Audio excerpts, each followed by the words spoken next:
Assalamualaikum, halo Tribuners, apa kabar semuanya? Balik lagi nih dalam program Lipstick alias Ulas Tips Cantik. Nah, Tribuners, Lipstick hari ini bakal mengulas mengenai wajah cerah dengan apa tadi lupa. Ya, kita akan membahas mengenai wajah cerah dengan perawatan mikrodermabrasi. Nah, untuk membahas mengenai mikrodermabrasi ini kita sudah bersama dengan Dr. Mary. Halo, Dok. Halo, Hai Mbak Dokter. Dini. Iya, sampai lupa tadi Ya, judul temanya. Iya, lagi di mana ini, Dok? lagi di rumah kayak biasa. Oh, lagi di rumah ya. Nggak praktek, Dok. Kalau hari Kamis lagi off. Oh, lagi off ya, Dok ya. Nah, Dok, sebelum ke tema ya, Dok ya. Boleh dong, Dok, kenalin dulu diri dokter. Siapa tahu ada yang belum kenal gitu. Hai Tribuners, saya Dr. Mary dari Klinik Kristi Lampung yang di Mm-mm. seberang NBK. Mm-mm. Oh, tinggal nyebrang ya, Dok ya? Ya betul, tapi lagi corona gini jadi takut juga ya. Iya. Hari apa aja, Dok, di sana, Dok? Jadwal saya di Kristi Lampung itu tiap hari Rabu, Jumat, dan Sabtu. Mm-mm. Oh, hari lainnya di rumah, Dok? Ya, Heeh. Iya, Dok. Nah, hari ini kita akan bahas soal ini, Dok ya, mikrodermabrasi. Sampai lupa tadi saya temanya itu apa. Iya. Nah, sebenarnya, Dok, mikrodermabrasi itu apa sih, Dok? jadi mikrodermabrasi itu merupakan salah satu prosedur perawatan kulit dengan teknik eksfoliasi. Tapi eksfoliasinya tidak menggunakan scrub ataupun cairan peeling, tapi dia menggunakan alat khusus gitu ya. Tujuannya untuk mengangkat sel-sel kulit mati, merangsang pertumbuhan sel kulit baru, sekaligus merangsang pembentukan kolagen di kulit. Iya, jadi banyak banget ya, Dok ya, fungsinya, Dok ya. Iya, Heeh. iya banyak Kalau banget sih fungsi-fungsinya. kalau toko itu one stop shopping, Dok. Iya, betul betul betul. Murah meriah dapat semuanya. Iya, kalau biasa kan kalau satu perawatan kan mungkin kan bisa cuman buat misalnya cuman buat mencerahkan kulit, cuman bisa menghilangkan jerawat, cuman bisa kok ini udah semuanya ya, Dok ya. Iya, Iya. manfaatnya banyak banget sih Mbak Din. Tadi bisa mencerahkan wajah, bisa menghilangkan kerutan, terus bisa apa lagi, Dok tadi? Mencerahkan wajah, menghilangkan Mm-mm. kerutan, kemudian karena dia kan tadi yang tadi saya bilang kan dia bisa merangsang kolagen, jadi dia bagus untuk kerutan, kemudian bagus untuk masalah pori-pori besar, ataupun untuk masalah seperti tekstur kulit yang tidak merata. Contohnya pada pasien-pasien yang post acne biasanya kan akan kebentuk scar tuh bopengan. Nah itu bisa diatasin dengan si facial micro tadi. Oh, yang tangannya gratil ya, Dok ya? Iya, betul. Yang gemes. Yang tangannya gratil jadinya bolong gitu ya, Dok ya? Iya. Nah, Dok, ini, Dok, kalau untuk proses dari mikrodermabrasi ini sebenarnya gimana, Dok? Kalau pasien mau facial mikrodermabrasi itu saran saya sih sebaiknya memang konsultasi dulu sama dokter ya, karena pasti ada beberapa kondisi wajah yang nggak boleh untuk di facial mikrodermabrasi gitu ya. Tapi kalau misalnya memang dokternya udah ACC untuk facial mikro, biasanya sih tahapannya muka pasien itu dibersihkan dulu, kemudian habis itu mulai dilakukan teknik facial mikronya, habis itu ekstraksi komedo, yang keempat itu pemakaian serum, yang kelima itu masker. Kurang lebih keseluruhan proses itu kurang lebih 1,5 jam lah. Nggak lama ya, Dok ya? Nah, Iya, kecuali kalau yang antri ya, relax Dok ya. betul, Kecuali kalau antri nggak lama ya, Dok ya. betul, betul. Iya. Nah, itu tuh prosesnya itu sama ya, Dok ya. Kan tadi kan fungsinya itu kan sama, fungsinya kan banyak ya, Dok ya, untuk menghilangkan kerutan, untuk wajah cerah dan sebagainya itu prosesnya sama, Dok ya. Sama. Jadi memang sekali melakukan tindakan ya pasien dapat semuanya, dapat ke semua manfaatnya itu. Oh, kira saya mungkin ada satu tindakan khusus yang membedakan gitu, nggak ada ya? Enggak, tapi memang jadi kan pada saat mikrodermabrasi itu kan menggunakan alat tuh. Kalau di klinik Kristi itu kita pakainya handpiece-nya itu memang bentuknya dalam bentuk handpiece crystal diamond. Nah, itu kalau misalnya contohnya pasiennya acne scar-nya dalam-dalam banget tuh, bopengannya kasar-kasar banget. Nah, itu kita pakai handpiece-nya yang berbeda. Tapi sebenarnya sekali tindakan ya dapat semua manfaatnya. Yang membedakan hanya handpiece yang dipakai aja. Iya. Jadi, nah terus, Dok, itu apakah sekali tindakan itu hasilnya sudah kelihatan atau perlu beberapa kali tindakan, Dok? Kalau misalnya hanya tujuannya untuk mencerahkan, kelihatan kulitnya lebih cerah, lebih bersih, ya sekali itu langsung kelihatan. Tapi kalau misalnya tujuannya mau buat misalnya masalah pori-pori ini atau masalah acne scar, itu sebaiknya dilakukannya 3 kali. 3 kali berurutan. Jadi jaraknya kalau bisa tuh 2 minggu, 2 minggu, 2 minggu. Habis itu nanti sebulan sekali sampai dapat hasil yang diinginkan. Kurang lebih perbaikannya itu 60-70% lah. Kalau total dok, benar-benar kelihatan total gitu berapa lama dok? Kalau untuk yang pasien kerutan? apa Kalau nih?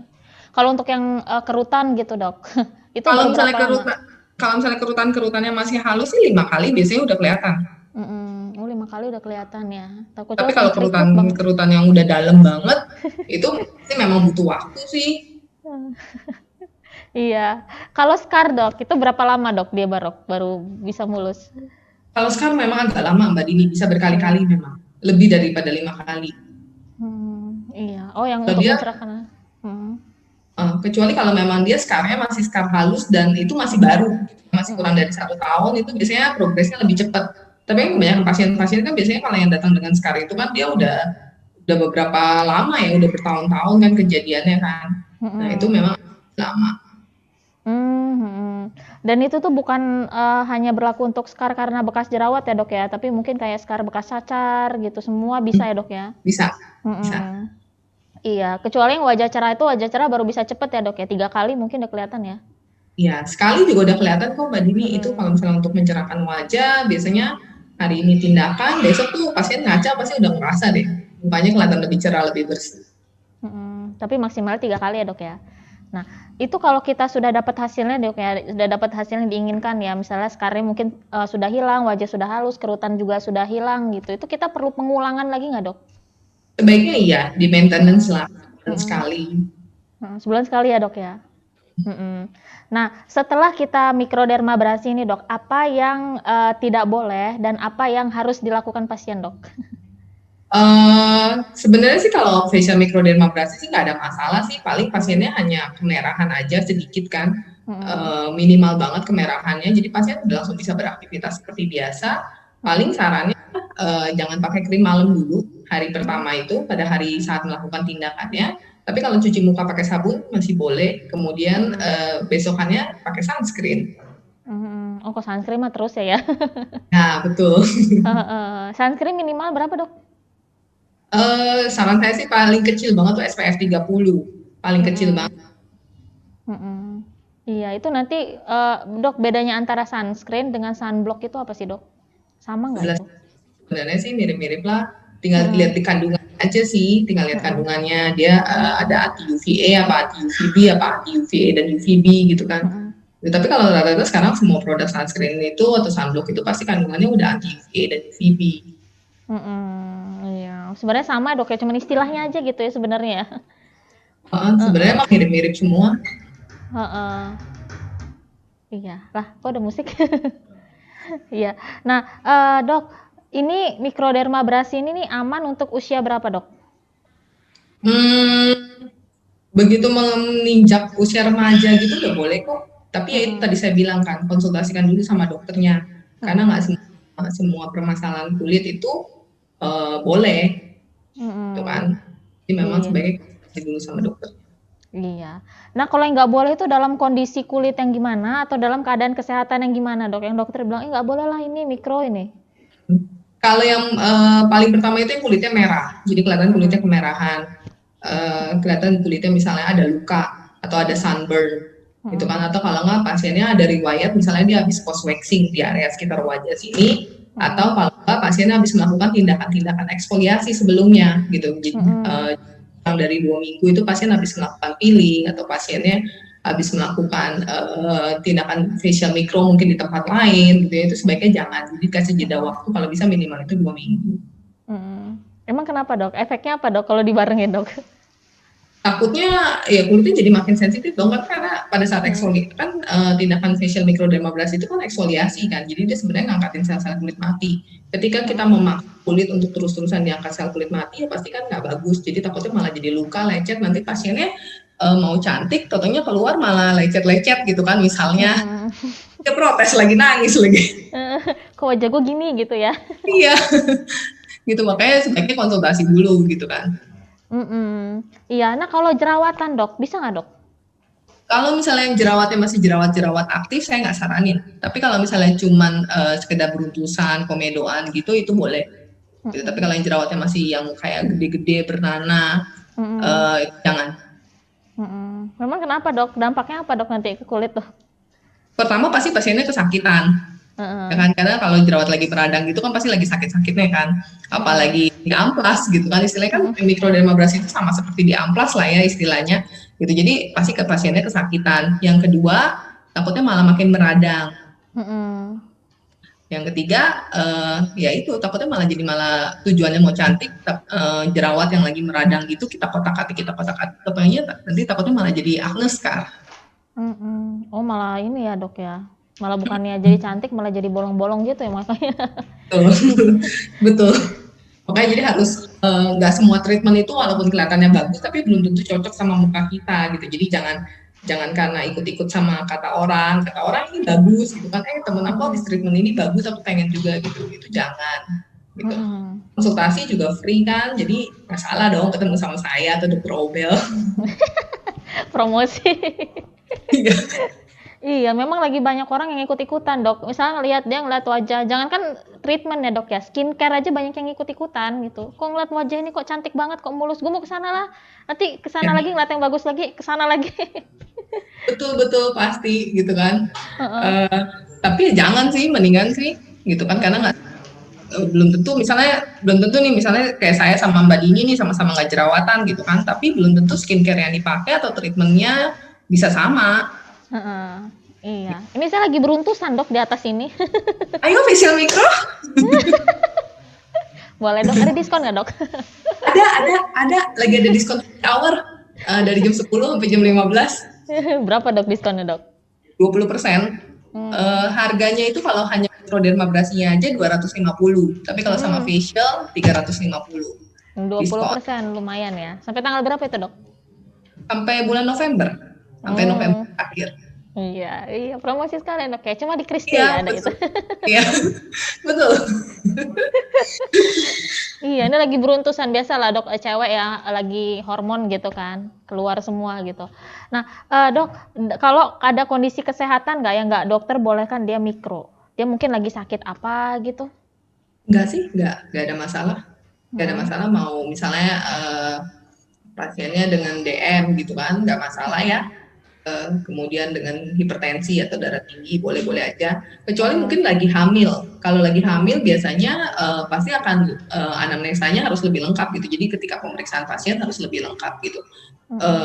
Ada beberapa kasus memang yang memang kami nggak saran sih sebenarnya kalau misalnya lagi kehamilan itu melakukan facial mikrodermabrasi, karena takutnya kan sakit.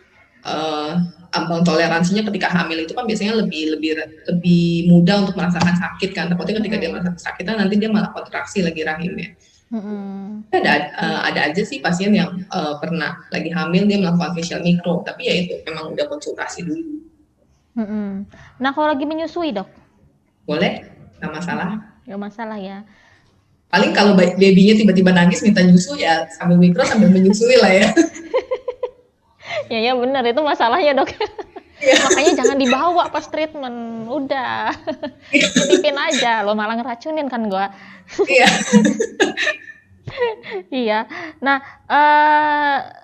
dok, kalau mikrodermabrasi, tapi kalau untuk usia-usia tua gitu kan ada tuh yang tua-tua gitu kan yang kulitnya udah keriput banget gitu ya, kayak mama saya gitu tuh, nggak apa-apa ya dok ya? Boleh, nggak apa-apa kok. Kenceng ya? Kulitnya nggak ada masalah. Gitu. Iya. Nah kalau mikrodermabrasi ini lagi banyak nggak dok? Banyak kok, banyak banget peminatnya. Kadang memang mereka dikombinasi, jadi mereka mikrodermabrasi. Jadi dalam satu hari itu mereka treatment barengan mikrodermabrasi plus laser selas yang kemarin itu saya bahas.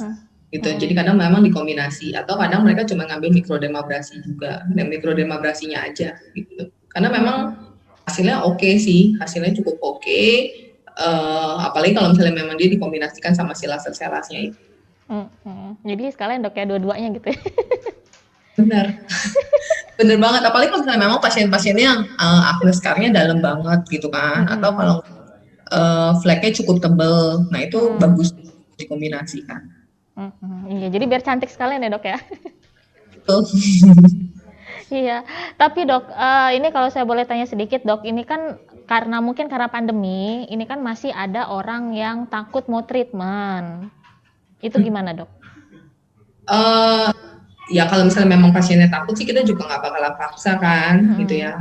Tapi yang pasti sih kalau misalnya kami di klinik Kristi sih kami berusaha sebisa mungkin menerapkan protokol kesehatan. Misalnya pasien itu wajib cuci tangan, gitu kan. Di depan itu udah kami sediakan cuci tangan.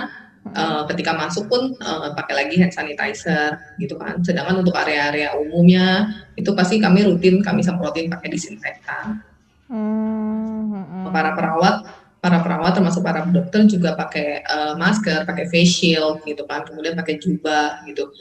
Setiap kali pergantian pasien, bednya itu pasti kita sterilin lagi, jubah yang kita pakai juga kita sterilin lagi. Jadi kita memang sebisa mungkin kita tetap steril sekalian, bukan cuma untuk kenyamanan pasiennya, tapi juga buat kitanya sendiri gitu kan. Iya, jadi sudah menggunakan APD lengkap ya dok ya? Ya sebisa mungkin. Iya, jadi itu kalau ada dokter yang bilang itu APD itu sekarang adalah outfit 2020. Betul. Betul. Jadi nggak usah belanja 2020. Betul. Jadi nggak usah belanja baju karena nggak ada gunanya. Iya, malah ada dokter deh yang cuma belanja APD sama belanja baju tidur. Saya sempat bingung kan, kenapa kok belanja baju tidur? Panas din katanya. Iya bener banget pakai APD itu panas banget sih, gitu pengap kayaknya, gitu kan. Apalagi kalau cuacanya lagi panas, kayaknya pakai AC juga nggak nampol. Iya. Nah dok, salah satu fungsi dari mikrodermabrasi tadi kan dokter bilang itu adalah mencerahkan wajah ya dok ya. Nah, kalau wajahnya kebalikan dari cerah itu kan kusem. Sebenarnya apa sih dok yang sebabin kok wajah kita itu kok bisa kusem gitu dok? Biasanya penyebab wajah kusam itu karena kelihatan warna kulitnya kayak lebih gelap gitu kan. Kemudian atau kalau warna kulitnya tidak merata gitu. Jadi biasanya sih karena memang aktivitas kita sehari-hari gitu kan. Jadi ada penumpukan debu, penumpukan sisa make up, penumpukan kotoran, kemudian ada penumpukan sel-sel kulit mati. Belum lagi kalau misalnya yang kena sering aktivitasnya sering panas-panasan nih, sering kena sinar matahari gitu kan. Nah, itu pasti juga akan kelihatan kusam gitu, karena sinar matahari itu sedikit banyak pasti akan mengganggu produksi kolagen di kulit kita. Gitu, ketika kolagen di kulit kita menurun, pasti kulit akan kelihatan lebih kusam. Jadi ya sebenarnya lebih aktivitas sehari-hari sih. Terus ketika kita kurang tidur, itu juga bisa kulitnya kelihatan kusam. Ketika pola makannya kita salah, contohnya kita lagi diet makanannya kita tuh lagi banyak makan yang ngandung gula atau kalau nggak terlalu tinggi garam, itu juga pasti kulit kita kelihatan kusam.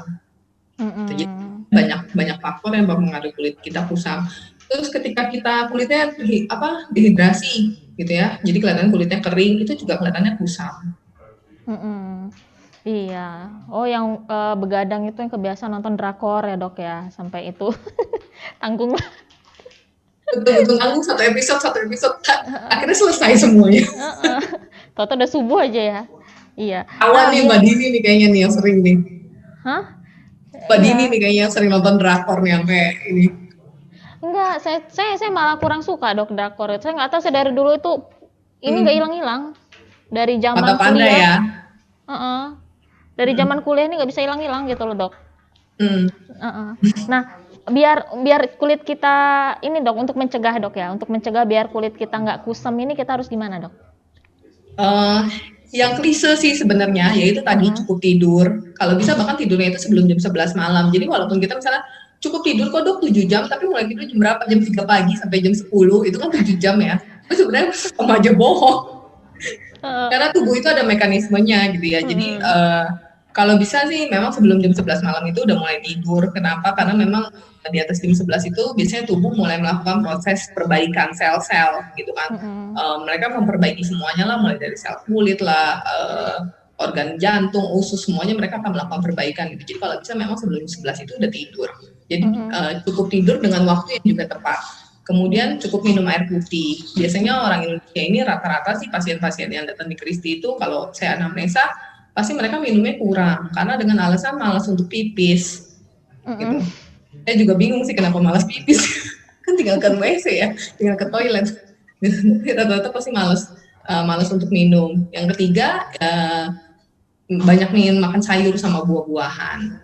Kemudian yang itu cuci muka, harus cuci muka. Jadi secapek-capeknya, sengantuk-ngantuknya, kalau bisa selesai aktivitas itu sempetin untuk cuci muka.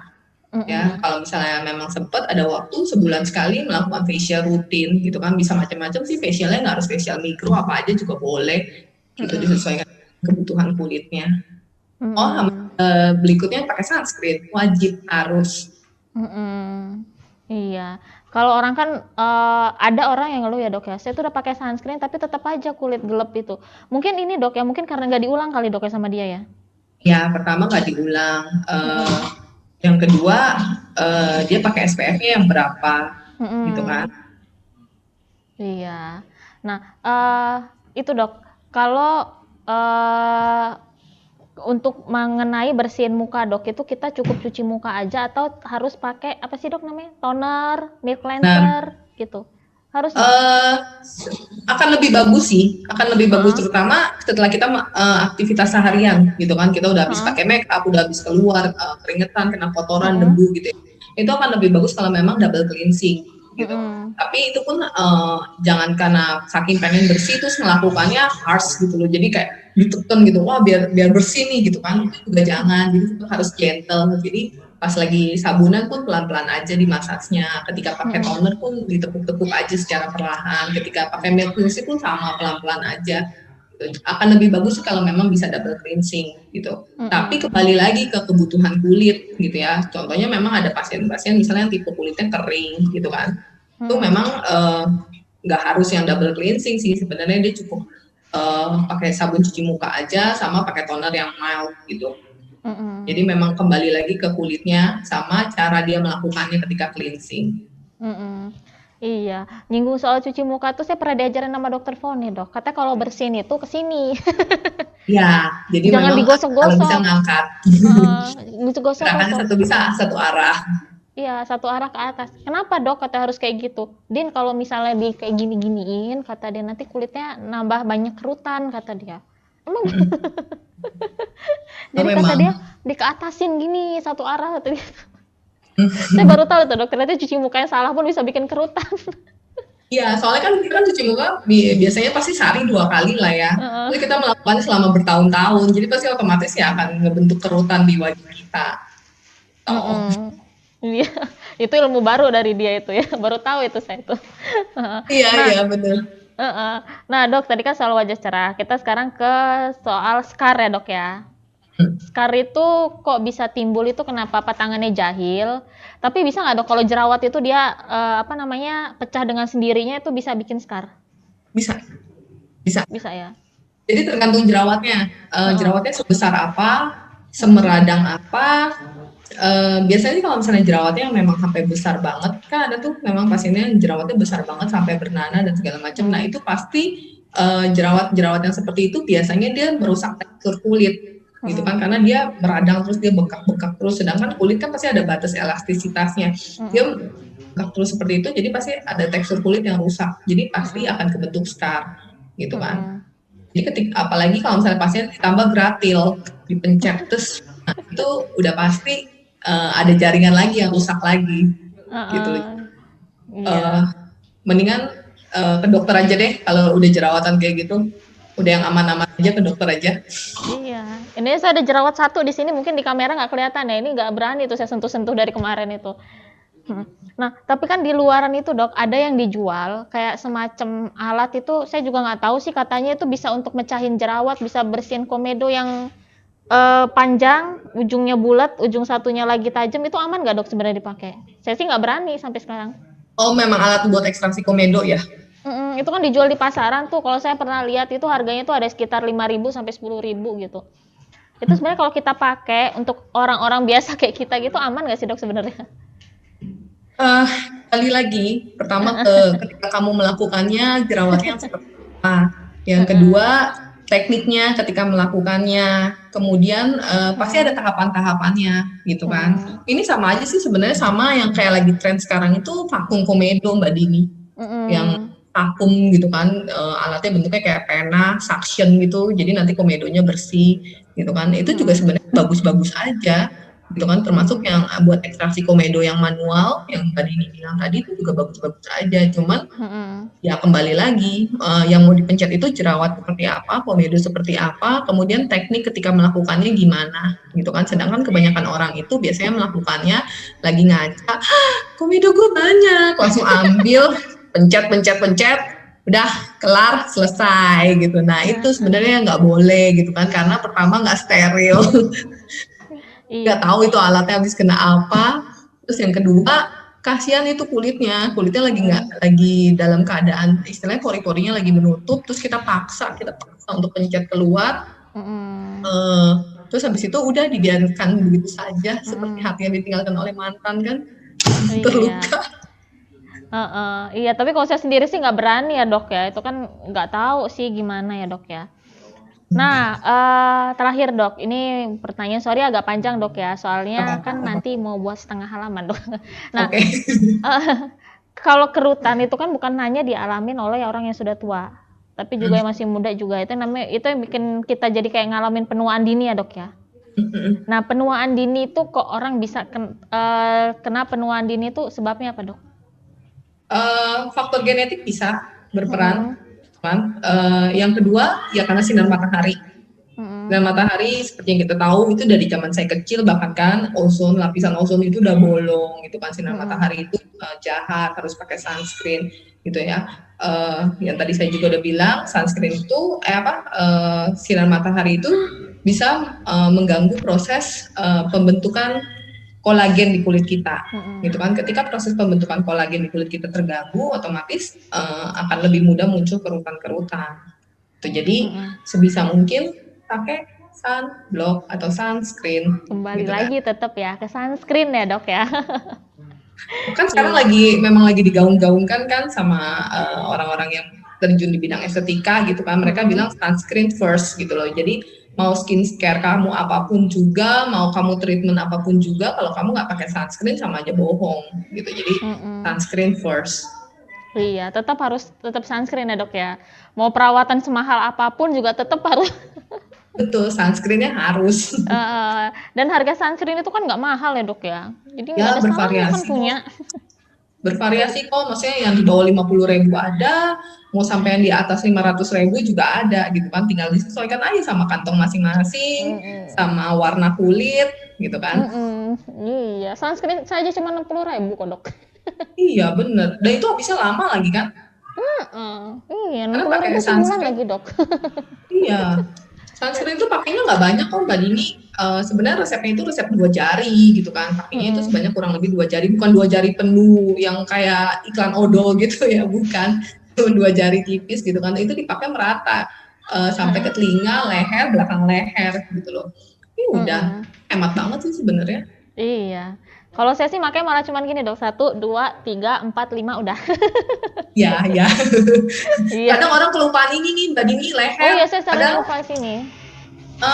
Padahal orang leher ini kan kulitnya lebih tipis dibandingkan kulit wajah. Jadi ketika kita ngalamin kerutan, leher ini yang paling kelihatan.